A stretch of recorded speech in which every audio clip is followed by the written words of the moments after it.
Hafide and welcome to Weekend Edition. I'm Crystal Paco, so glad you could join us. Who will replace Dr. Robert Underwood as the new president of the University of Guam? Big shoes to fill as he retires June 30th. The search committee is in full swing to find a worthy candidate. Carmen Terlahi reports.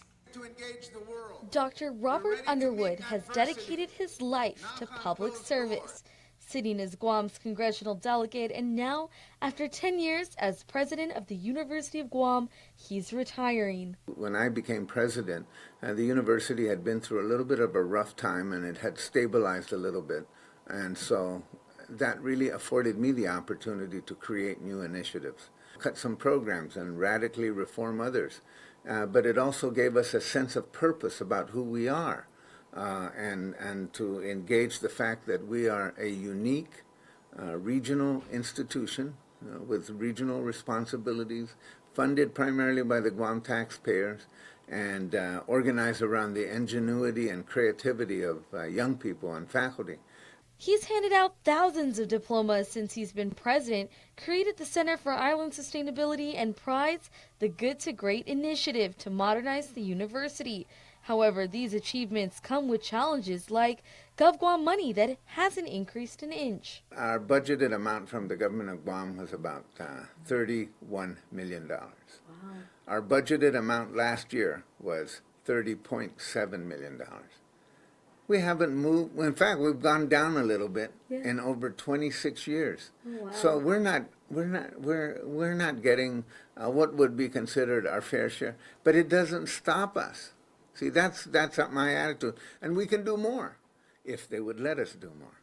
If they would free us from some of our processes that we go through, we could do more. We could do private-public partnerships. We could build new dorm facilities. Speaking of budget, the search committee comes at a hefty price tag, $115,000.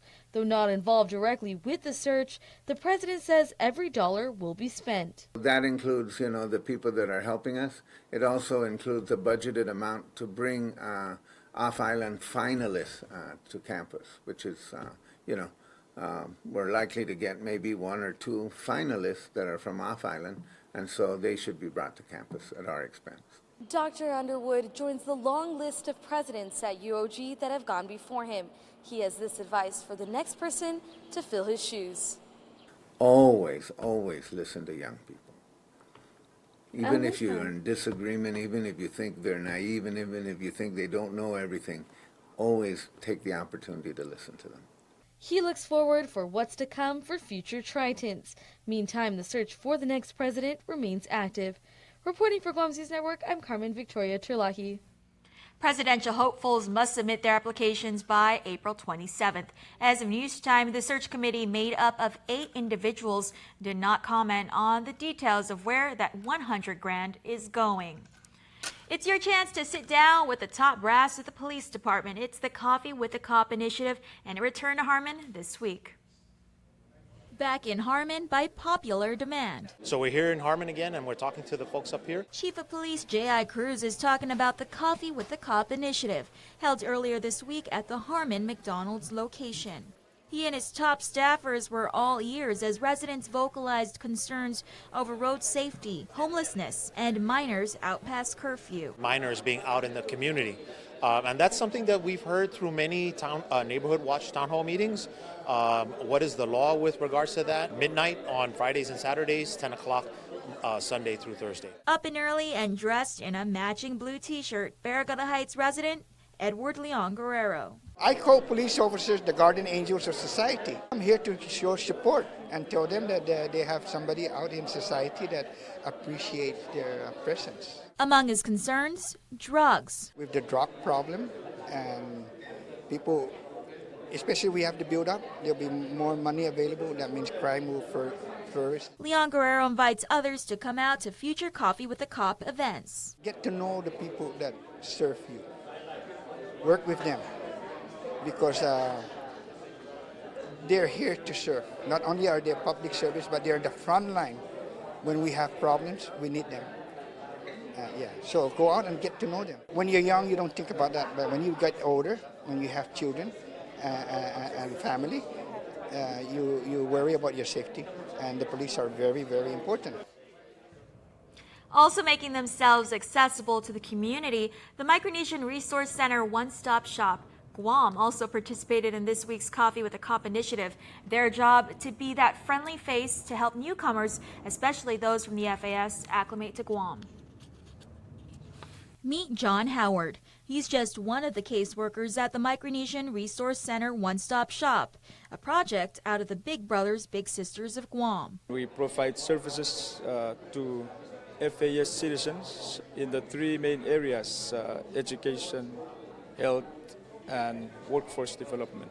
Every year, thousands from the Federated States of Micronesia, the Marshall Islands, and Palau make the move to Guam. Guam is closer to home and it's more affordable. And the other reason is, some of the programs, some of the federal programs that we don't have back home.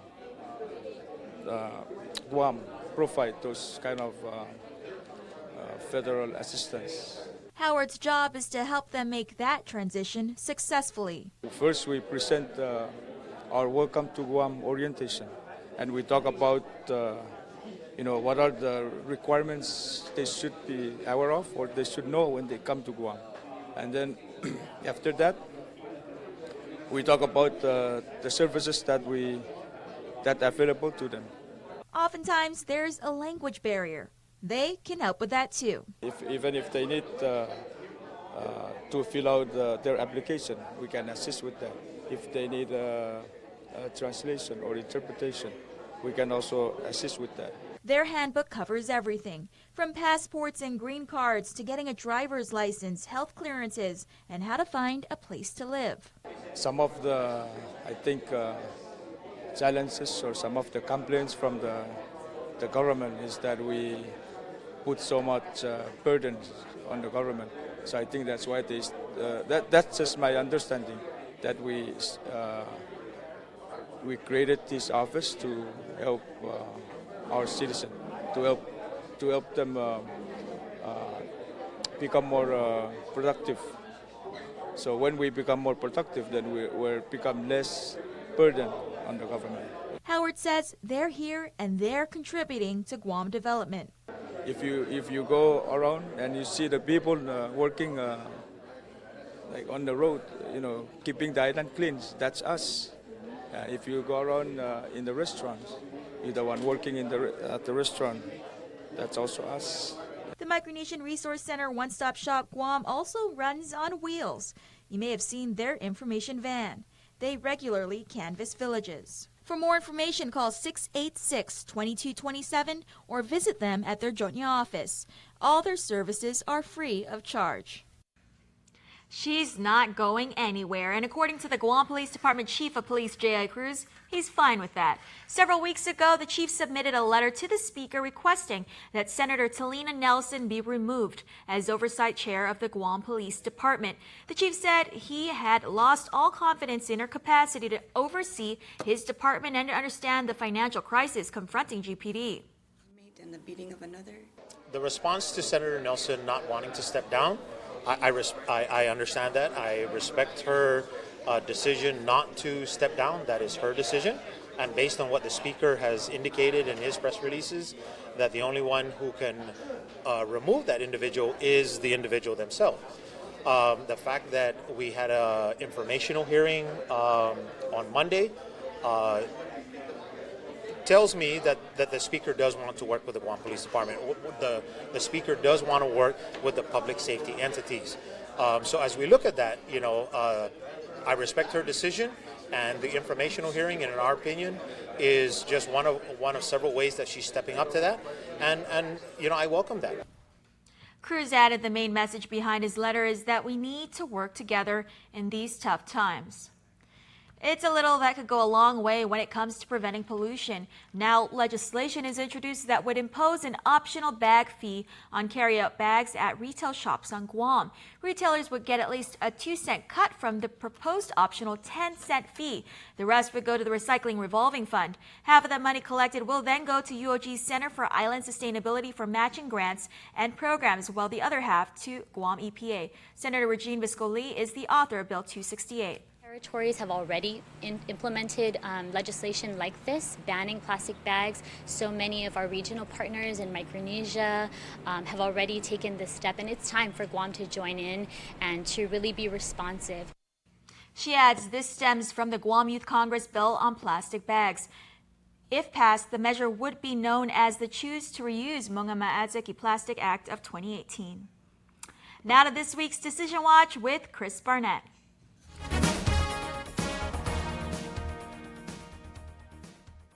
Republican Senator Tommy Morrison has admitted to KUAM News he made cash donations to community organizations using campaign funds, a campaign finance violation according to local election law.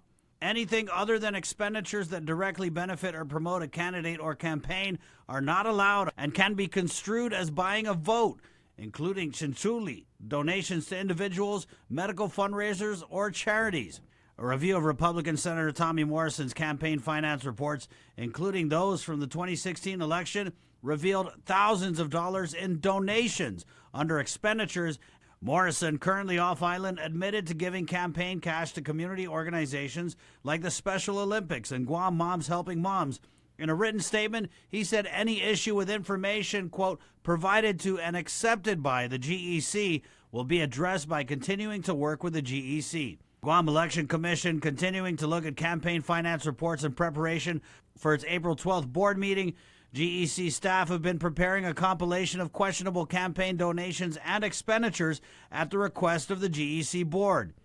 This review prompted by a series of stories by KUAM News, and copies of these stories have been prepared for the GEC board to review after some board members saw the stories and followed up on them with GEC staff. What will happen is that it'll be before the commission, and they will give direction on how to proceed from there.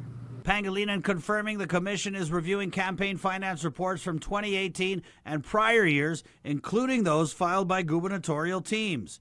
We informed the GEC of donations appearing to be over the legal limit for businesses by GEC Oversight Chair Senator Mike San Nicolas and Minority Leader Senator Jim Espaldon, and possible over-the-limit donations from members of the family San Nicolas rents his senatorial offices from were pointed out to the GEC. Senator Espaldon, as we reported, on the receiving end of questionable donations from EMSCO and NC Macario and Associates, two Philippines-based firms with offices on Guam. The GEC will also be seeking clarification on Espaldon's sponsorship of sports teams and whether or not they violate laws regulating how candidates can spend campaign cash. Public Auditor Doris Flores Brooks has given chinchuli with campaign cash, and she used campaign funds to give gifts and cash to employees of the Office of the Public Auditor, according to her own campaign finance reports filed with the GEC. The GEC's board may choose to have candidates return questionable donations, reimburse their campaigns for questionable spending, or forward investigative findings to the Attorney General for prosecution. Pangilinan confirmed all of the items reported in this story will be placed on the GEC's April 12th board meeting agenda under campaign finance. Pangilinan said the GEC offers handbooks to candidates regarding legalities surrounding campaign finance, but at the end of the day, ignorance is no excuse. Those laws have been in existence for a while. The latest gubernatorial campaign finance filings are in. Gubernatorial teams going head-to-head in Decision 2018, raising almost $500,000. And the team that has raised the most money, biggest gubernatorial baller, Republicans Ray Tenorio and Tony Atta, raising $211,625. The lone Republican team has also spent the most, $184,325. The team last filed in January of 2017 when former Senator Tony Atta was chosen as Tenorio's second. Democrats Lou and Josh are in with $108,766 raised, and they've only spent $3,516 according to their last report filed in May of 2017. The Uggan-Limtiaco team of Senator Frank Uggan and former U.S. Attorney Alicia Limtiaco has raised $83,437 and spent $67,069. Their last filing coming in November of 2017. Senator Dennis Rodriguez and running mate David Cruz have raised $62,600 and spent $56,000 according to their last filing, which was yesterday. And no filing yet for Democratic hopefuls Gutierrez Berdallo, but Team Sunshine last filed in February of 2017, raising $5,200. Team Sunshine supposed to file 10 working days after any significant change to their organization. Adding a running mate would signify a major change, according to the GEC. The Gutierrez Berdallo team announced their partnership on January 17 of 2018. And now for this month's Good Neighbors segment, featuring a Good Samaritan in our community and highlighting their everyday acts of selflessness. This month, we catch up with an excellent woman, her family, and their efforts to spread the love over the Easter holiday. The Good Neighbor, presented by Title Guarantee, Guam's first, oldest, and most experienced title and escrow company. For Madrid Borja, Easter baskets are a family tradition. My mom has made Easter baskets for me every year of my life. To this day, she still brings Easter baskets for me and Richard and the kids for Easter, and it always makes us so happy. Madrid and her husband Rich wanted to share the love. That was the inspiration for Easter Buddies. We kind of thought it would be nice to do that for people who don't have as much to smile about, so at least for this day they can have something fun and interesting and cheerful to help brighten their days. Their tagline, somebody loves you. We want everybody to feel that there's people out there that are thinking about them. On Friday, Catholic Social Services lit up with smiles as the Borja family, their friends, and their little helpers made a special delivery of 40 Easter baskets for the women and children currently seeking refuge in the Ollie shelter. Each basket tailored to the recipient's age and gender, with basic necessities and books and coloring books and crayons, some toys, some Easter candies and plastic eggs and things of the sort. She's a teacher and he's soon to be one. So naturally, the project has also turned into a valuable lesson for their 8-year-old son and 3-year-old daughter. We like to consider ourselves, to be fortunate in that, we have our family together, and we want them to recognize that not everybody is as fortunate as them, and we wanted to instill those values from a very young age. So, we talk to them every year as now when they see the Easter baskets coming together, they know exactly what we're doing. They know exactly who they're for. We hope that they're telling their friends at school that they did something good, over their Easter break or spring break. Every year they choose a different recipient. In the past, they've brought smiles to foster children and homeless. Now in their 5th year and 8 families strong, they hope to continue sharing the love. We are still a small organization, but we are building up, and hopefully we can reach more people as we grow. As this month's Good Neighbor recipient, Title Guarantee will donate $100 to a charity of the Easter Buddies' choice. This year we have selected the Catholic Social Services and Ollie Shelter 1 and 2.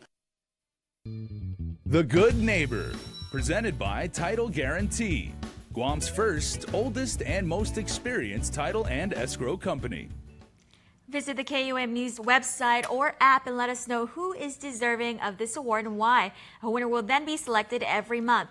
Additionally, Title Guarantee will also reward the monthly Good Neighbor winner with a cash prize to go towards a local charity of their choice. Stay tuned, more when Weekend Edition returns. There are more ways to experience KUAM News than any other source on Guam. Download the KUAM News app for your Apple or Android device for 24/7 news, sports, videos, weather, streaming with KUAM radio, and important news alerts. And stay connected at home with Guam's first app for Apple TV. All available now from the App Store.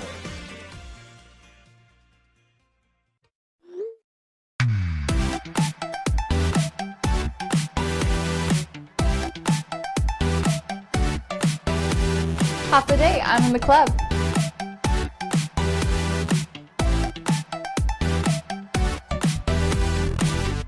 Half a day, welcome to Two Lovers Point. Half a day, I'm in the club.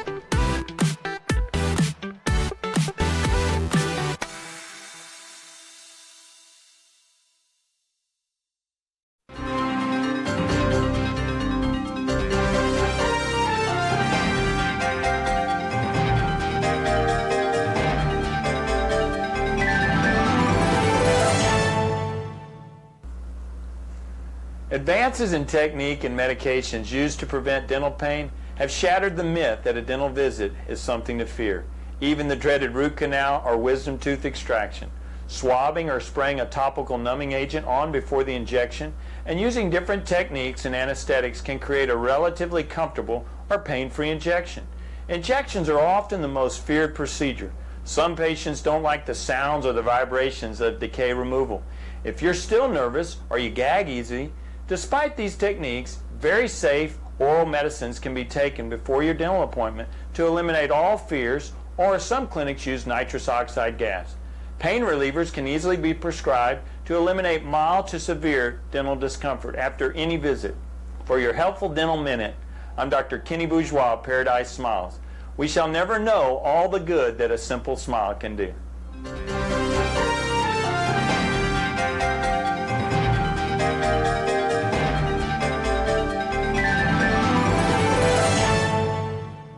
Cars Plus and Mighty has the trucks. And during Ram Truck Month, save up to $97.50 on new Ram trucks. Cars Plus has a great selection of 2018 Ram trucks. Plus, shop our remaining 2017 Ram 1500s. Voted Guam's best truck 2 years in a row. The Ram truck comes with a 5-year, 60,000-mile powertrain warranty. And with 1.99 APR financing for qualified buyers, there's no better time to buy than now. It's Ram Truck Month, and only Cars Plus and Mighty has the trucks. Cars Plus, driven by you. There are more ways to experience Guam via KUAM News, giving you what you want, when you want, and how you want it. From smart devices, Alexa, what's in the news? Here's your flash briefing. Over the web, on mobile, on streaming platforms, with immersive, interactive formats, and via social media where it's more than just content, it's conversation. More ways to keep you informed and entertained whenever you want it, wherever you are, on whatever device you're using. Welcome back to Weekend Edition. We throw it over to Asha Robles with a look at some of the big stories on KUAM Digital. A senator bumps heads with one of our staff members, 2 murders take place, and the island celebrates with the Crab Festival. All this week on Trend Spotting.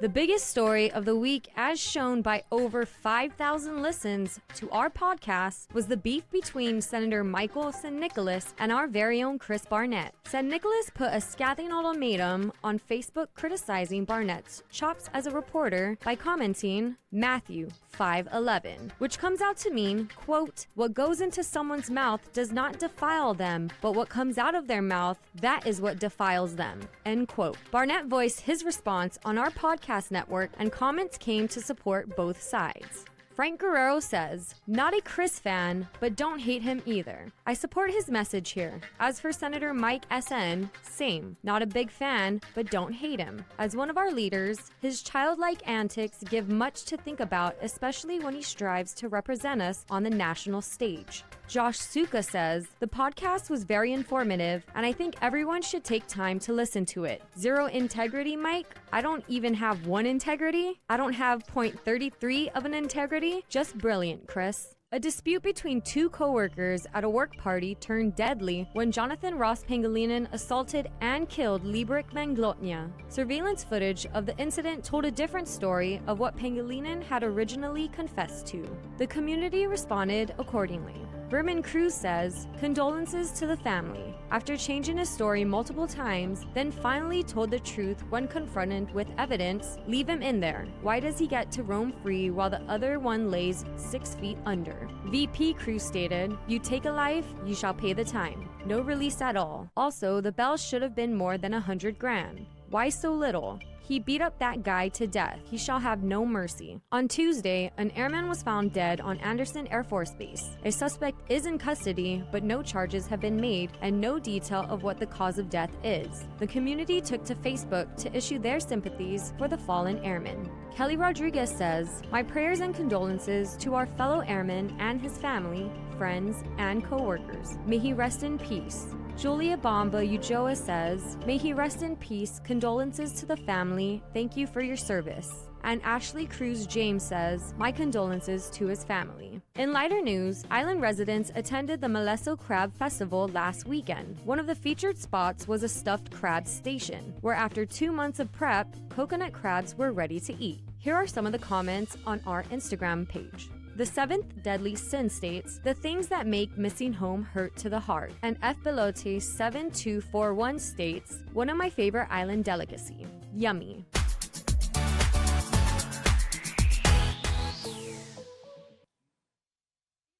The popular stories on our social media. I'm Asha Robles with Trendspotting. We'll see you next week. Thanks, Asha. Crime Stoppers is next. We're celebrating our 135th anniversary today, both in the outlying regions on which we hub and also here in Guam itself. It means so much to our team here in Guam. It means a lot to us in the Matson management team, because what it says is we're here to stay. It's a real physical manifestation of our commitment to this region. It's so important that we hire locally, we develop talent locally, we train locally. What's been a wonderful addition to our approach there is that many of the people who started off in Guam have gone off into significant leadership roles elsewhere in the company. This is our headquarters here in Guam in Micronesia. And when we talk about putting down our roots, it's not just doing business, it's about everything we do with our friends, our customers, and our employees. I believe that nobody can replicate what we do, and that's why we have such a great team and such a great service and why we're successful. This is our home, this is our life, and we're happy to make a difference in everyone else's life. Cars Plus and Mighty has the trucks. And during Ram Truck Month, save up to $97.50 on new Ram trucks. Cars Plus has a great selection of 2018 Ram trucks. Plus, shop our remaining 2017 Ram 1500. Voted Guam's best truck 2 years in a row. The Ram truck comes with a 5-year, 60,000-mile powertrain warranty. And with 1.99 APR financing for qualified buyers, there's no better time to buy than now. It's Ram Truck Month, and only Cars Plus and Mighty has the trucks. Cars Plus, driven by you. Guam's auto appearance specialist, Elegant Reflections, has been providing the automotive industry with professional detailing and car care products at its highest quality, from complete detailing, full interior detailing, exterior detailing, headlamp restoration, hand washing, seat and carpet shampoo, engine degreasing, undercarriage cleaning, paint sealant, fabric protection, paint oxidation removal, and so much more. Visit us at our new location. Call 646-5555 for an appointment. Elegant Reflections, Guam's auto appearance specialist, over 20 years of experience. Hafa Adai, everybody. The importance of the Guam Crime Stoppers system cannot be understated. And the Sarge is here, Paul Tapao, and we're going to talk about how the system is actually working in the relationship between GPD and we civilians. So, Sarge, Hafa Adai. Hafa Adai, and thanks for having me.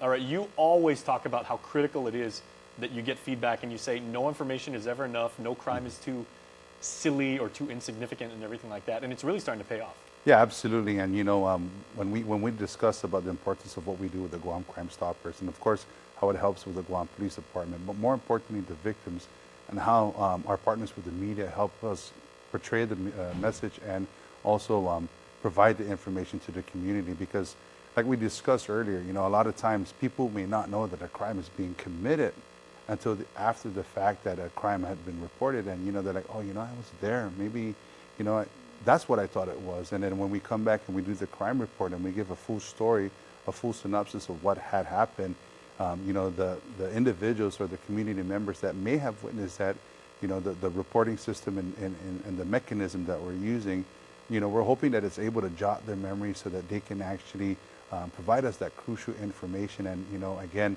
our partners, we wouldn't have been able to make this possible if it wasn't for our partners with the media and for allowing us to tell the story in behalf of the victims of what is actually going on and what they had to endure and what they were going through at the event of the crime being committed. And to be fair, we've got the easy part because we just get the information, we pass it along to the community, but you never refer to citizens like Uncle Joe and Tan Maria and everything like that as you know, just residents and everything. You always call them partners too, because you said Yes. at any time they can talk to you and let you know what's going on in their neighborhoods. Yeah, absolutely. And, you know, when we give that message out, and hopefully somebody that was there may have witnessed it, you know, they are that member of the community. They are that crucial point, that crucial links that helps us, you know, piece the puzzle together. And more importantly, helps us bring justice to the victim who, you know, some cases, you know, it may be a robbery, but, you know, as we segue into the this week's crime report, you know, you're going to hear the synopsis of an actual stabbing of an elderly male who was assaulted while, you know, just going about checking his residence within his, you know, his home. And we want to, you know, we want to ask the community to pay attention to the details, because it's really, you know, you may have been outside, and the time frame, if you look at the time frame, 7 o'clock at night, you know, people are still awake, people are either coming home or going out, and they may have witnessed this, but they may have not noticed that the crime had been committed because our police officers weren't there. They were at the hospital attending to the victim. But, you know, you may have witnessed, you may have heard something, you know, something out of the ordinary, something strange or something suspicious. This is your cue. This is your, you know, this can help us, help you jot your memory so that you can help us put closure to this case. Well, let's go ahead and show you the crime of the week this week. And remember, we need your input so we can bring justice to this crime. On Friday, March 9th at around 7:30 p.m., officers from the Dedado Precinct Command responded to 302 Lada Avenue in reference to a stabbing. Now, the preliminary report suggests that the victim and his family were preparing to leave their home when the victim proceeded to walk to his son's house, which is directly across the street. As the victim approached the home, he noticed an unknown male attempting to gain entry into the home by cutting the security screen door. The victim then gave chase